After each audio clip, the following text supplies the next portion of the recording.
Robbie Jones, Dr. Robert P. Jones, or Dr. Jones. Do you have a lot of Indiana Jones jokes? I don't, but as long as you don't go down into the Bob Jones side of things, I think I'm good. Oh yeah. Oh, Bob Jones. You probably have thoughts about him. We can come back to that. But I'm psyched to have you here on the podcast. I'm a big fan of your work, and I think it's very important, both your work and the work of the organization you founded. Thank you for joining me. Oh, thanks. I'm thrilled to be here. So just let me talk a little bit about you, introduce you to my audience, because you've had a fascinating life yourself. You grew up, I want to talk about your childhood a little bit, but maybe we can just talk about what happened during your undergraduate degree, where you were studying, I guess, math, and then you're studying religion in your graduate degrees. Like, how did you grow up, and what happened in college? Yeah, so I grew up Southern Baptist, and I was that kid who was at church all the time growing up. I literally was there like 5 days a week, all the way through like my teenage years. And I went to a little small Baptist college just right outside of my hometown, Mississippi College, right outside of Jackson, Mississippi, where I grew up. But I was a math and computer science major. I was always kind of a tech geek. But as we would say in kind of the vernacular of my childhood, I felt a call to ministry. My like junior year of college, and so I shifted gears and set off to Southern Baptist Seminary, intending to be a Baptist preacher. Okay, so you one more question on the childhood. Like, Yeah. what was like the culture in Jackson, Mississippi? What was your high school like? What was that culture like? I think that growing up for me, and I mean, we're such a diverse group of folks that listen to the show and in this country, and I grew up in upstate New York, and I'm one of those former Catholics you talk about, Mm. and we're pretty conservative and Catholic religious, but I think Jackson, Mississippi, Southern Baptist, that's a much different country than even my white rural Catholic upbringing, I think. My guess is that's right. So I was born in 1968.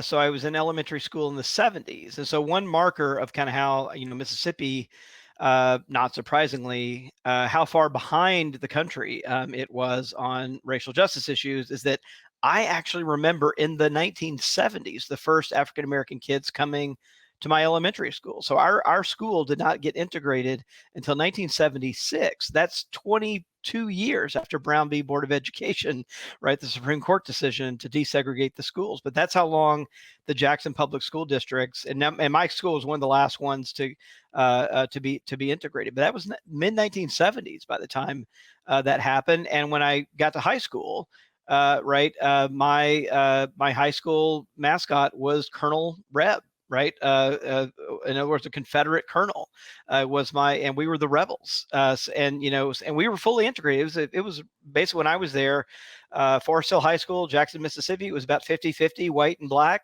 And yet, when the football team would score a touchdown, the band would play Dixie and a cheerleader would run up and down up and down the side of the stands with a giant Confederate flag. I mean, that was pretty typical. And I and most of my white classmates, because we were so in that world, we didn't bat an eye. Do you remember or do you know what was taught during that time, much less during that time in high school, specifically about the Civil War? Because we got a different education, I think, in Yeah. Marcellus, New York.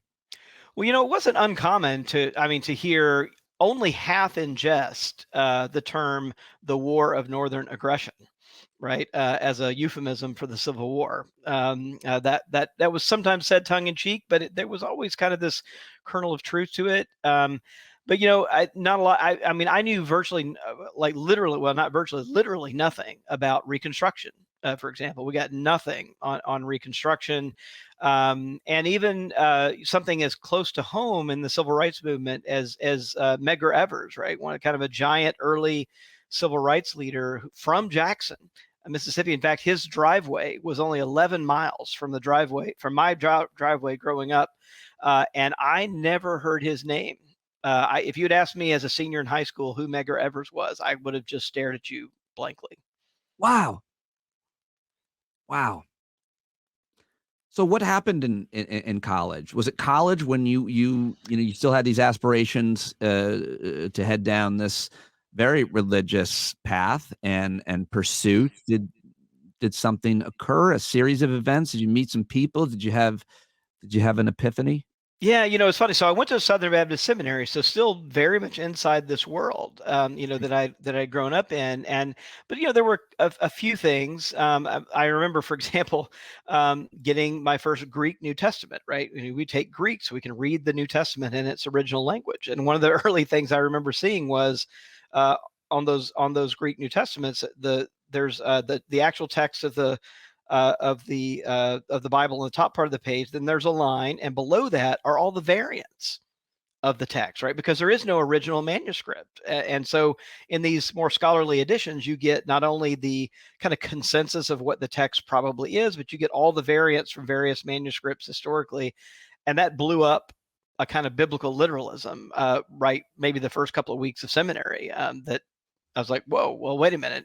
Can't really have biblical literalism if you don't have if you don't have a kind of airtight text. But one other thing, just the other thing was, I think, key was that we had some professors, I think, who were willing to kind of open the aperture for us and had us reading, for example, James Cone, God is Black, right? And had us reading some African American, Howard Thurman, other folks that, in addition to King, that I think really did shift. I'd never encountered Black theologians, right, until seminary. I think what you're saying is a simpler way of what you're saying is that you grew up and you were taught, in this case, one truth, biblical literalism about in terms of religion, but also another truth, one truth about the history of Jackson, much less the country, I Yeah, suppose. Then you right. go to college and you're given, you call them variants, which we're not allowed to say anymore, except for in reference to COVID. But you're given alternatives to that, and then I mean, that's what happens. That's what happens when you leave that town, right? And so you're brought a challenge. You're starts to question kind of what you've grown up to believe. Is that what you're saying? Yeah, and I think the real break for me was actually my last year of seminary. So I've been there 4 years to finish this Master of Divinity degree, and the end of the seminary was also when a kind of ultra conservative, basically a fundamentalist wing of the already conservative denomination, kind of took over the board of trustees and fired the president, and locked him out of his office, with escorted him off campus with armed guards. I mean, it was like a coup, and then started passing over professors, these very professors that were giving me exposure to African American theologians, Latino theologians. Those professors got either fired or passed over for tenure, all in my last semester of seminary. And I was like, all right, I got to step back. They came in and cleaned house. Yeah, totally. New Yeah, regime. literally with armed guards. Yeah, at a seminary. I mean, it was Was kind of there unbelievable, surreal. was there a specific incident or issue that maybe you saw boiling or coming, or was it a surprise?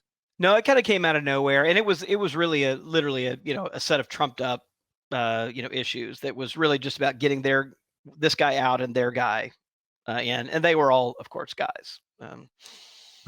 Right, right. There's always that. Yeah. So when did you decide to, when did you start looking at race as it relates to religion? Because your books are so effing good and important and fascinating. I mean, I've been talking about learning about this stuff for years, just hosting a show and interviewing authors and experts. But in reading your stuff, there's so much more that I think that you uncover and focus on. And we're only beginning to tell this story about Yeah. whites and Christians and the different denominations. When did you step into the racial element? Did something happen? Who got to you? Well, I mean, again, it's been a very long journey, and kind of a painfully long, maybe even embarrassingly long journey, Right, right. Yeah, I to hear you. to get to this. But I mean, again, I think there were just little cracks in that, perfectly sealed up world that I grew up in that began to occur here, there, and then finally, pieces start falling out. I mean, I think it really has been a journey. One of the early ones, though, was actually still in seminary. So, what was, I had a Baptist history professor who told me the truth about the beginning of our denomination. So the Southern Baptist Convention began in 1845. I knew that, but I always thought that term Southern. I was taught that term Southern just meant geography, right? We were the Baptists in the South. But it turns out that the true story is the reason why that word is Southern is there is because there was a group of churches in the South, Baptist churches in the South, that wanted to found a denomination where slavery and enslaving other people would be compatible with the gospel. Like, that's the genesis story of the Southern Baptist Convention. It was formed literally to allow churches to come together that were banded together, not just by their belief in Jesus or theological principles, but by their belief in white supremacy, and that enslaving other people was actually part of God's plan for human society. And of course, again, that was the year 1845. And I think that you wrote, and this is part of the thing. I'm glad you mentioned this because I didn't know about this, certainly the specifics, that they had their interpretation of the Bible, which had certain parts taken out, I think. Oh, right. Well, it's interesting. There's two things. Like in their battles with the abolitionist, they actually thought they had the upper hand, right? That they thought that the Bible read plainly. They had chapter and verse they could cite, right, in support of slavery, and that's actually true. I mean, they actually thought they had the better biblical argument. But when it came to giving the Bible to enslaved people, they didn't want to give them the whole Bible, right? Because there's also other texts in there that don't just support slavery. So yeah, there's actually a Bible that is in the collection of Fisk University that it's been dubbed kind of the Slave Bible, and it was put together by a British missionary society for use. The cover page literally says for use with enslaved people in the British West Indies.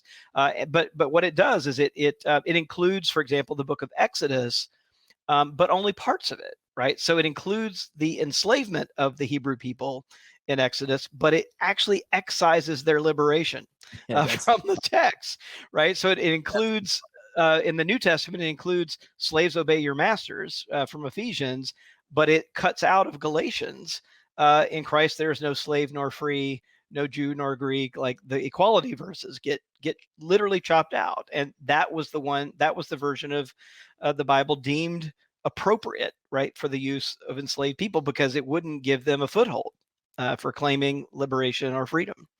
God, that's such an important detail.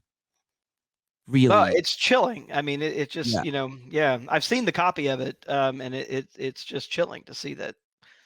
So I can talk to you about your childhood and Southern Baptist stuff, and that period of time. I can talk to you about anything for hours and hours. I've been reading your work, and your Substack is fantastic and so relevant. But I just want to ask you about the end of White Christian America, which I guess published in 2019. Your more recent book, 2016. Actually, 2016. Sorry, White Too Long is your more recent book, White Too Long, The Legacy of White Supremacy in American Christianity.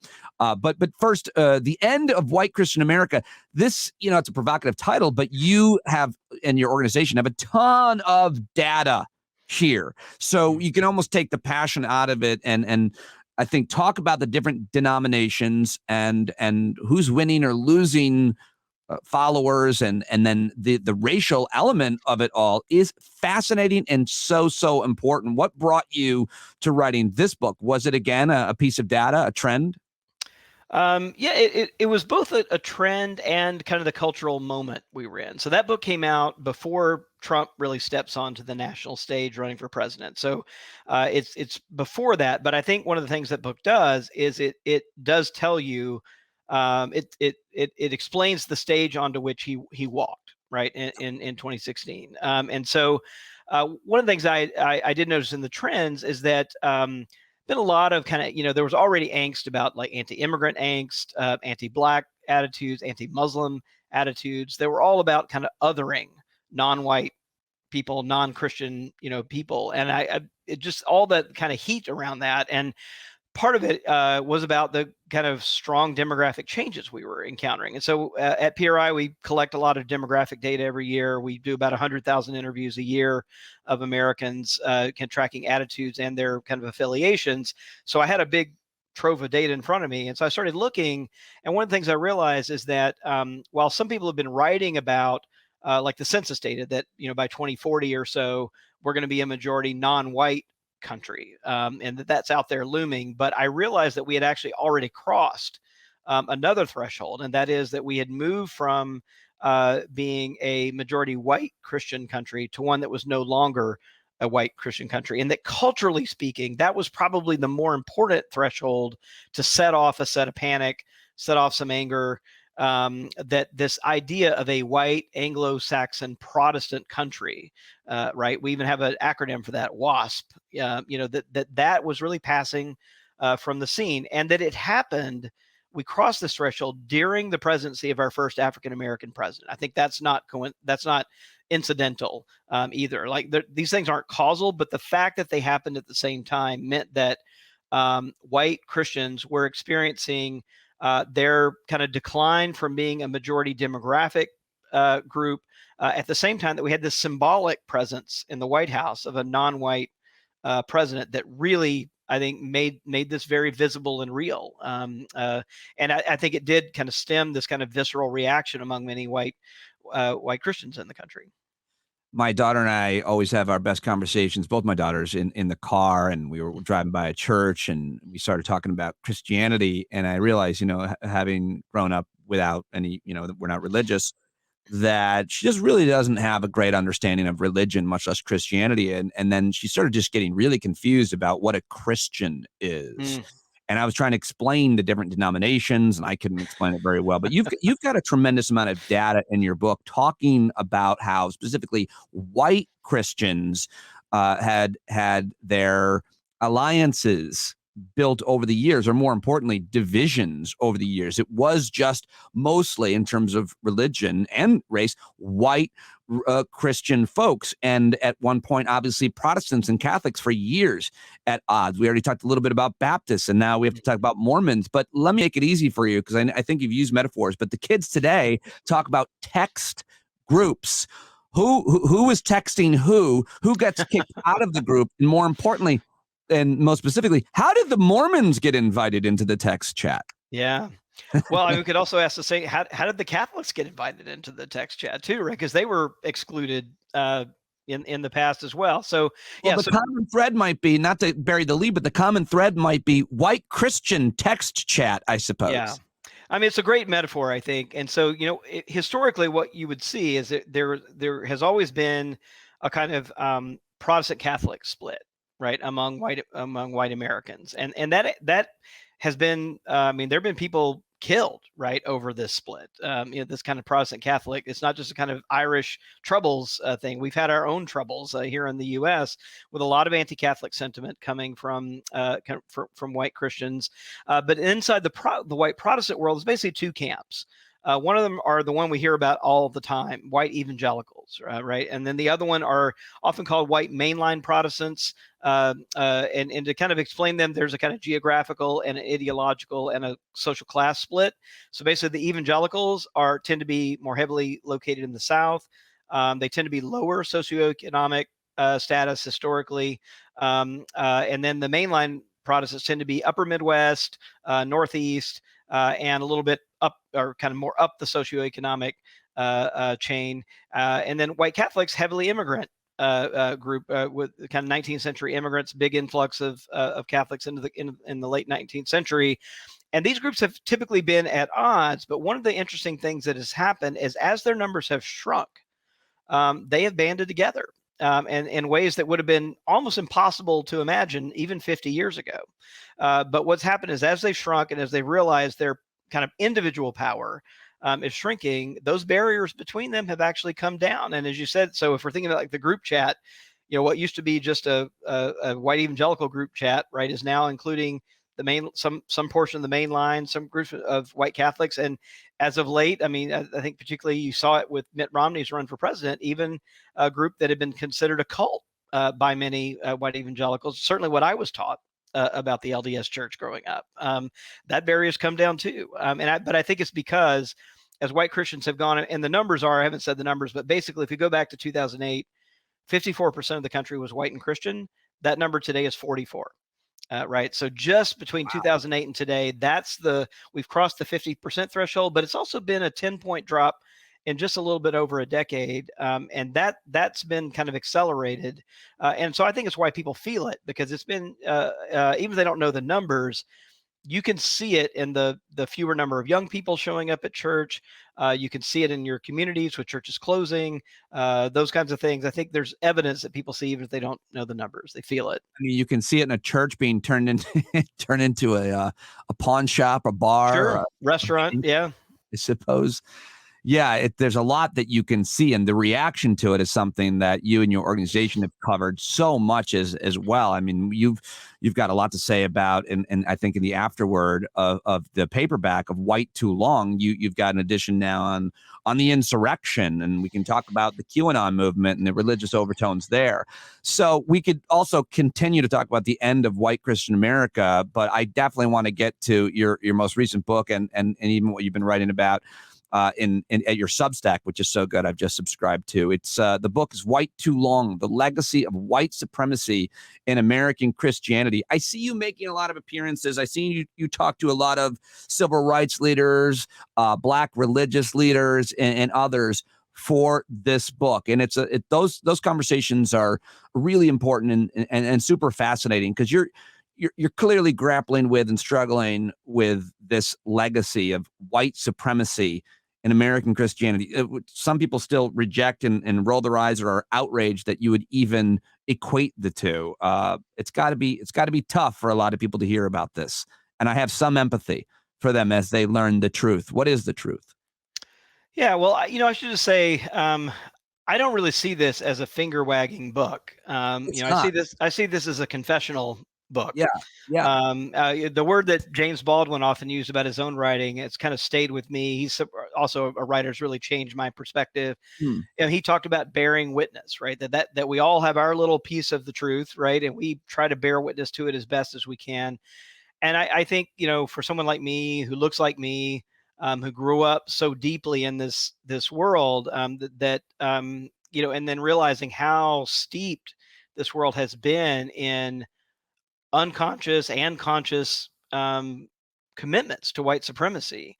Undoing that has just felt like, it's part of my own personal journey, really. And so I've just tried to put my personal journey down on the page. And so it really is more of an insider's account than an outsider finger wagging account. And at the end of the day, I think what I hope is that, this isn't about destroying the church. It's actually about, for people who legitimately want to be Christian, about finding a way to do that, because I still consider myself Christian, and I certainly think you can't be a disciple of Jesus and a white supremacist, and we're going to have to pick. Well said. Powerful. Yeah. I mean, when you say we're going to have to pick, it seems like we have picked, and a Yeah. lot of people, and that's your opinion. You can't be a Christian and a white supremacist. They would disagree, I think, vehemently. And how do that group, and maybe it's growing, I don't know, how do they justify it? How has it ever been justified to be a religious person who Hmm. somehow thinks what they think in terms of a hierarchy, a structure of humanity? Well, I think that's the kind of painful truth. I think that we have to reckon with is that historically that has exactly been the case, right? That there has been this preset. I talk about it actually as kind of white supremacy getting over the generations embedded in the very DNA of Sure. what we have as white Christianity today. So it's really that deep.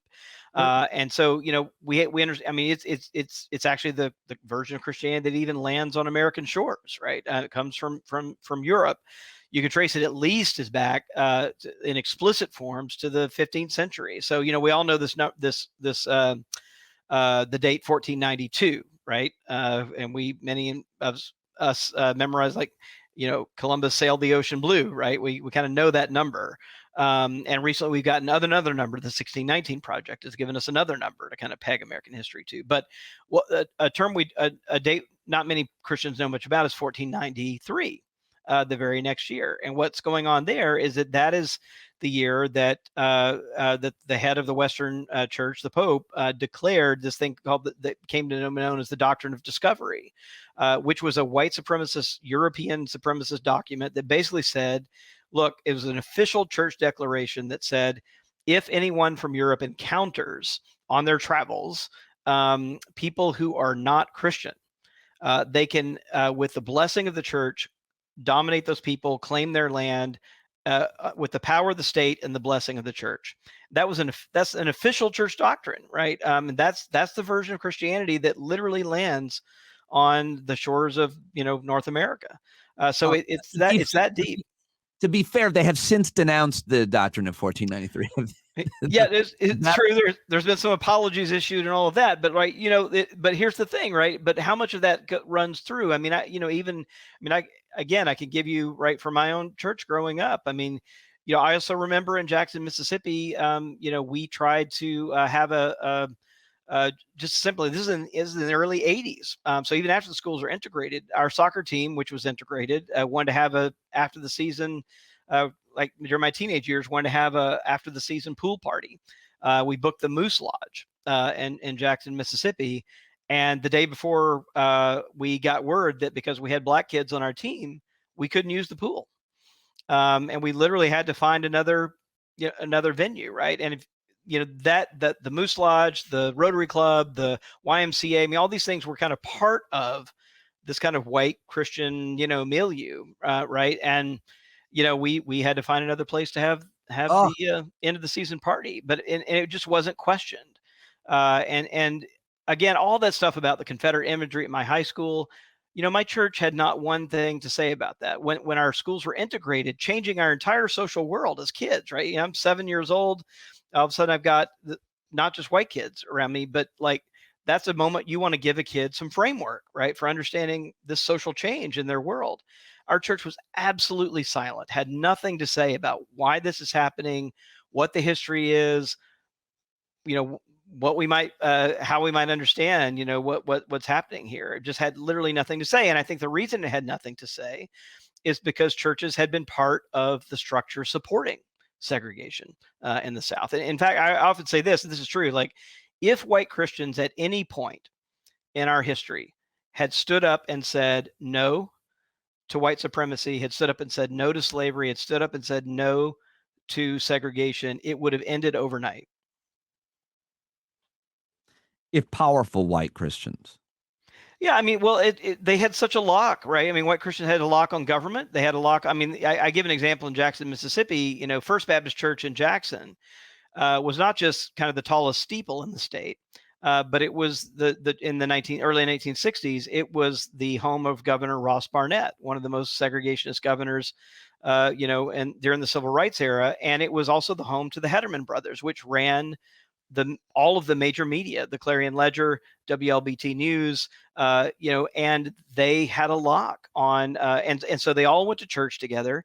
Ross Barnett was the governor, and he was also the head of the men's Sunday school program at First Baptist Church. And when he was elected governor, the church held a sanctification service for him, right, blessing his white supremacist run for governor. So it's just that embedded in the power structures. It has never been separate. And I think that's one of the things I've been trying to kind of hold up is how, churches functioned as centers of power, that excluded African Americans and held the best things in society for whites. It's a powerful thing that you just said. If white Christians had stood up at any point and said enough, no, it would have ended white supremacy, because I guess the converse, or another way of looking at it, is that it's their fault. It's white Christians' fault that we have these racial divisions and always have. And I think here's the thing is that that I think that's exactly right. That's going to bounce pretty hard against many white Christians who hear that, right? They're going to kind of go, I don't know. But here's the thing, right, is that white Christians always want to think of themselves, and I could say this, ourselves, as, pillars of the community, salt of the earth, right? Kind of the things that make society better. As always want to claim that kind of influence, the positive influence. But when it comes to the negative stuff, want to say we had nothing to do with it. right? And you can't say both, right? And I think that the thing is that that's exactly right, because the churches love to think of themselves as the moral conscience of the community, right? And I actually think there's some truth to that, but that means that when the moral conscience has failed, that responsibility has to fall on the steps of the church. Well, I appreciate what you're saying about, the way I said it would bounce pretty hard, and I'd be happy to kind of understand or learn how to communicate that in a way that doesn't necessarily. I'm not looking to be provocative, whether it be on the podcast or more importantly in conversation with someone who still believes this stuff.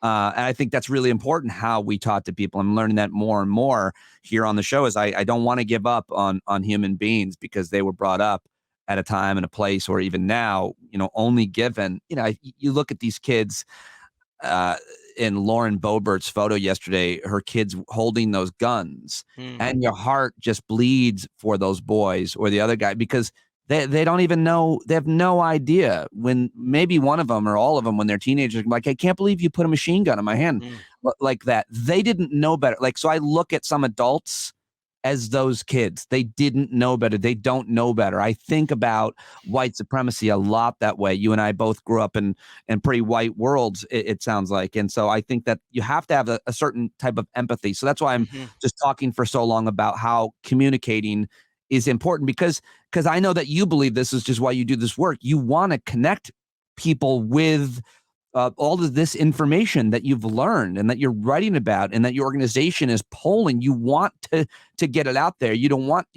to turn them off. So let me just turn it back to you with a question about how we do mm. communicate with these people. I mean, I'm sure they threaten you and say all kinds of things about you and your work. How do we best reach these people who it seems like we really have lost? I have a lot of listeners I know that have lost family members, and I know you know a lot about this. Yeah. Well, I think I thought a lot about this, and in this last book, and so I'm trained as a sociologist, effect, and so I'm usually trained to kind of what I'm comfortable with doing is writing in ways that are objective, and you kind of fly over at 30,000 feet and you describe the lay of the land, right? That's what academics get trained to do. But I thought a lot about this in this last book and decided to basically incorporate probably a quarter of the book as memoir, and blending that with the research. And the reason why I did that is exactly this reasons, because I didn't, well, one, I didn't think I could honestly do the research without kind of talking about my own experience, but it was also, I think, a way of reaching people. So in the book, the first word or the first sentence in the book is written in the first person, has the word I in it. The last sentence in the book has the word us in it. And for people who look like me, I think it is an appeal by somebody who has lived in that world, who knows the world, who has some affection for that world. And honestly, I mean, there were many times, like you said, that emotions run high, and I mean, there were certainly times when I was even writing the book where I had to kind of step away from it for a little bit because it was just too painful to really take in what I was seeing on the page as I was doing the research. But I think it's a journey, and I guess it's what I'm hoping. And one way to do it is to tell our stories, and that's why I thought telling stories from my own family's history, from my own church, is important. I think it's a way of kind of connecting in a way that's not a kind of you know. Kind of overtly analytical way of going about it, but it's about like, look, here's my experience, here's my story, here's our history, and inviting people into a conversation about what to do about it. I love that, and I appreciate it a lot, and the work that you're doing a lot. I've been thinking a lot lately about President Obama's speech. I feel like it was like the Philadelphia speech, or it was about Jeremiah Wright, and it was about his white grandparents or something. And it was I'm trying to look the quote up, and I can't Mm, find it. But the I could no sooner disown my whoever he was, and I think about that, what you're talking about with your family, with the people who grew up in your church, and a lot of listeners who they're often their kids, they've lost their kids down this mm, QAnon or down this Trump cult, and they often say to me, Pete, I can't just write these people off. yep.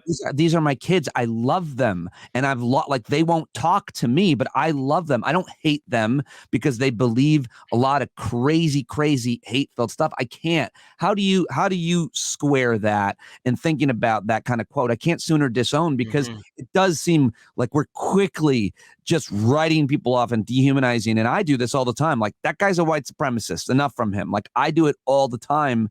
And I think that there's some place for that, muting and blocking people, but you can't when they're your friends, your family, much less your neighbors in your community. I'm scared of what's happening. Yeah, it's right. I mean, there's certainly good evidence that we're increasingly sorting ourselves into ideological camps, right? Even neighborhoods are becoming kind of more ideologically sorted or sorted by party. Churches are becoming more sorted by party and ideology. You know, like in many towns, everybody knows, right? If you're a Democrat and you're Methodist, you go to that church. But if you're a Republican and Methodist, you go to that church, this other one across town. And so I think that's increasingly becoming the norm. So these, I think, connections like neighbors, families, long-term friends, and I've got a mix. I mean, like everybody, I have some friendships that have ended, and I've got some that we're on both sides desperately trying to hang on to, Mm. and I think it's really important. But I think again of saying like, this is the journey I'm on. These are the kind of conclusions I'm coming to. This is the stuff I'm reading.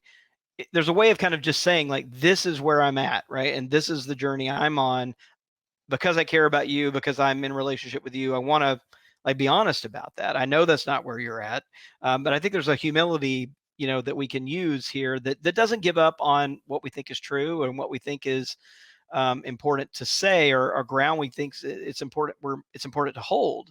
And so it's not to say it's going to be without conflict, and it's not always going to be successful, God knows. But Mhm. I think it's really important because I think there are just fewer and fewer opportunities where people are in conversations with anybody who doesn't see the world the way they do. So in families and friends and neighbors are able to do that even in little ways. I think it creates space that's not there otherwise. And for democracy, that space is really important. Yeah, one just tiny thing that you mentioned to follow up on, it's not always going to be successful. Yeah.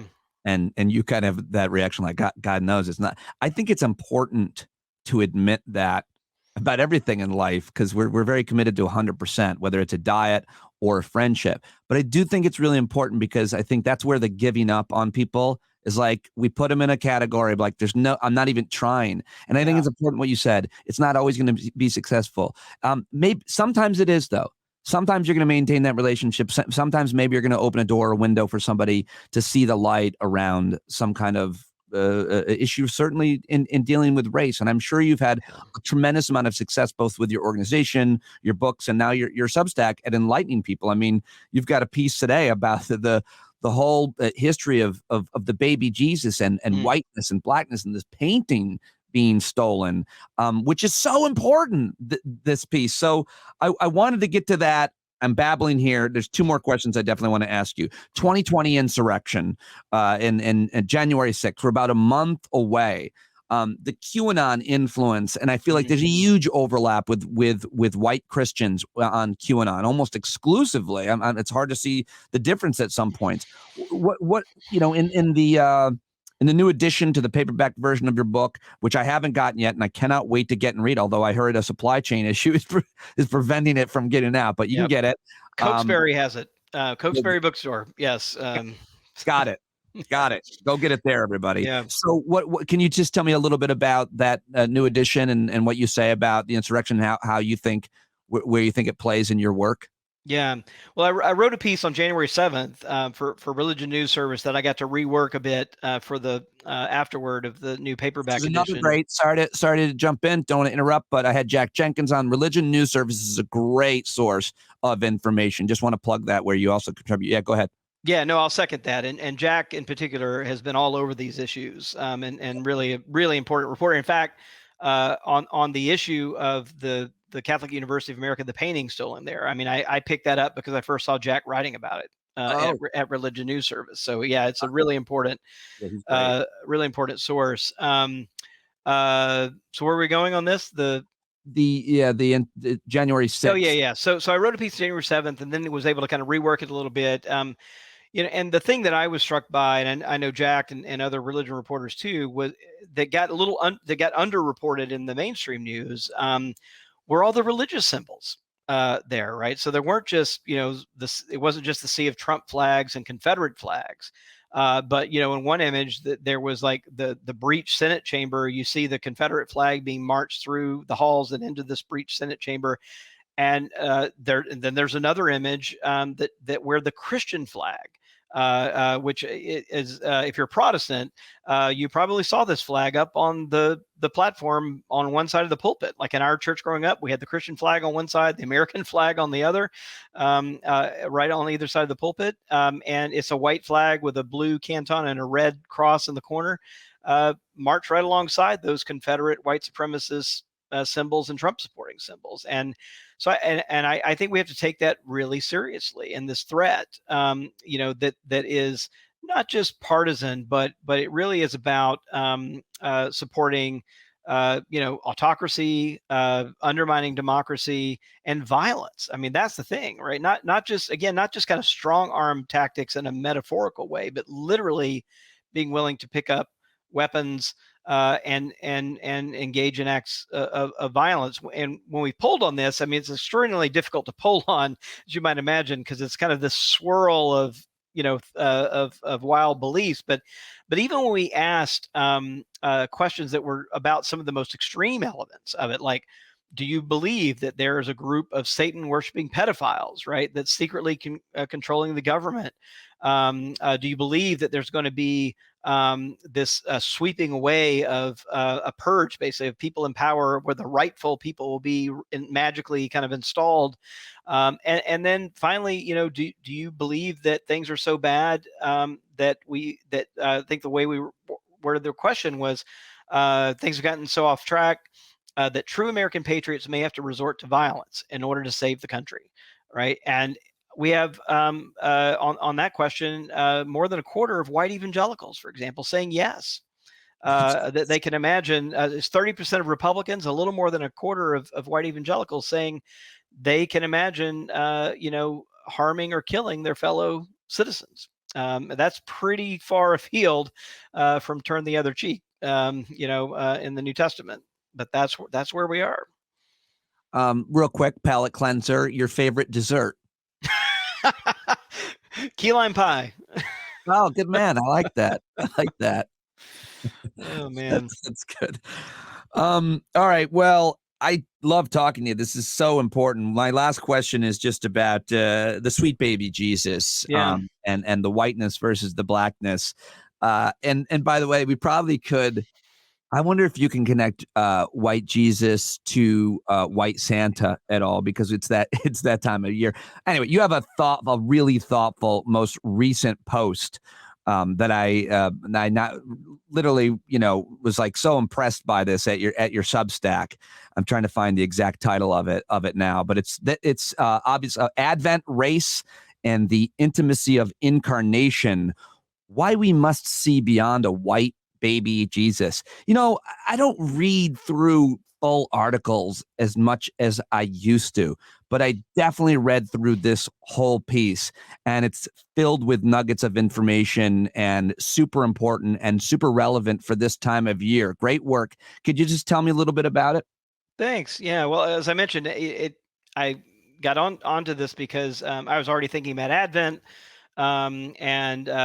and the kind of themes around Advent, and been thinking about these nativity scenes that we see popping up, in church lawns, and then I did a quick Google search and realized that almost every image that pops up, Jesus, Mary, Joseph, they're all white, and so I think that's one counterfactual to the biblical witness, where he's Jesus is a Middle Eastern Jew, right? Very unlikely he's going to look like Botticelli's mother and Christ child painting, and what difference that makes. And what happened was this painting at Catholic University got stolen. That was a Pieta, which is a classic form of Mary holding a crucified body of Jesus. And there had been a painting done by Kelly Lattimore, who's a St. Louis-based artist, where he had they were with brown skin, and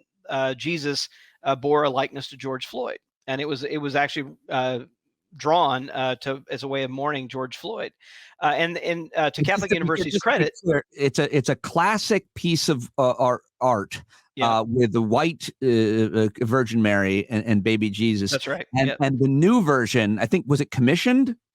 Um, It wasn't commissioned. It was just done by this artist, and then Catholic University got a copy of it to hang on their law school, and you wall. include it in your Substack, and it's beautiful. It's a Yeah. beautiful painting, but it depicts the Virgin Mary as black and the baby Jesus as Floyd. Yeah, that's right. And it was hung on the Catholic University Law School wall, and then there was a complaint lodged, and a conservative student group then kind of filed, got a petition together, and then someone stole it, essentially off the wall. It was so offensive that someone stole it. And to Catholic University's credit, they did they had a smaller copy at another place on campus. They did rehang it. But then they refused actually to even acknowledge that it was George Floyd, even though the artists like so explicitly. So even in there, it was kind of this half step, right, by the administration of Catholic University. And I thought it was such a missed opportunity. Catholic University is a pontifical university. That means it's the only one directly under the Vatican. It's also the only institution in the country founded by the U.S. Conference of Catholic Bishops. So it's an academic institution, and there's also examples in the Vatican of them educating people about art that has Jesus portrayed as black. Like the Vatican itself has done that, and yet Catholic University wasn't really willing to go down that road and try to kind of protect their white flank by pretending that they didn't know it was George Floyd. And so I just take that as a jumping off point to think about the importance of being able to think about the incarnation, that is God becoming human, right, in Christian theology, as not just being white, right? We have to have a more expansive and inclusive way of imagining. None of us know we don't have portraits. None of us know what Jesus really looked like, but the sense of incarnation, that God becoming one of us, the us has to mean everyone. What does all this have to do with Advent? Yeah, well, I think again, one way that I think white supremacy creeps in is with Jesus being white, and one of I think the turning point for me on that point, and why I see that is so important, is the only image in the book that in White Too Long, the book that I have that's not a chart, is a drawing of a white Jesus, and it was drawn by Dylan Roof, who was the white Lutheran Christian who gunned down 9 African Americans while they were at Bible study at Mother Emanuel AME Church in Charleston. And for him, that white Jesus was a white supremacist symbol. And I asked myself, well, what would happen if Dylan Roof had grown up in a Lutheran church that had a black Jesus up on their wall or in their stained glass windows? Would he have so easily been able to reach for white Jesus as a defense of his violent acts? And I think the answer to that's no. So it matters, it deeply matters in how white Christians are formed, how they think about, and the incarnation is in Christian theology, the connection to God, right? This kind of connection to a savior. So it's really important that savior not be depicted as white.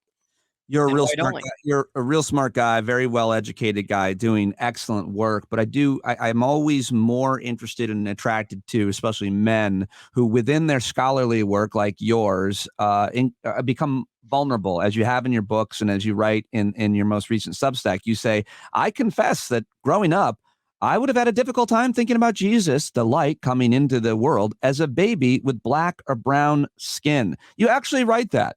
Yeah.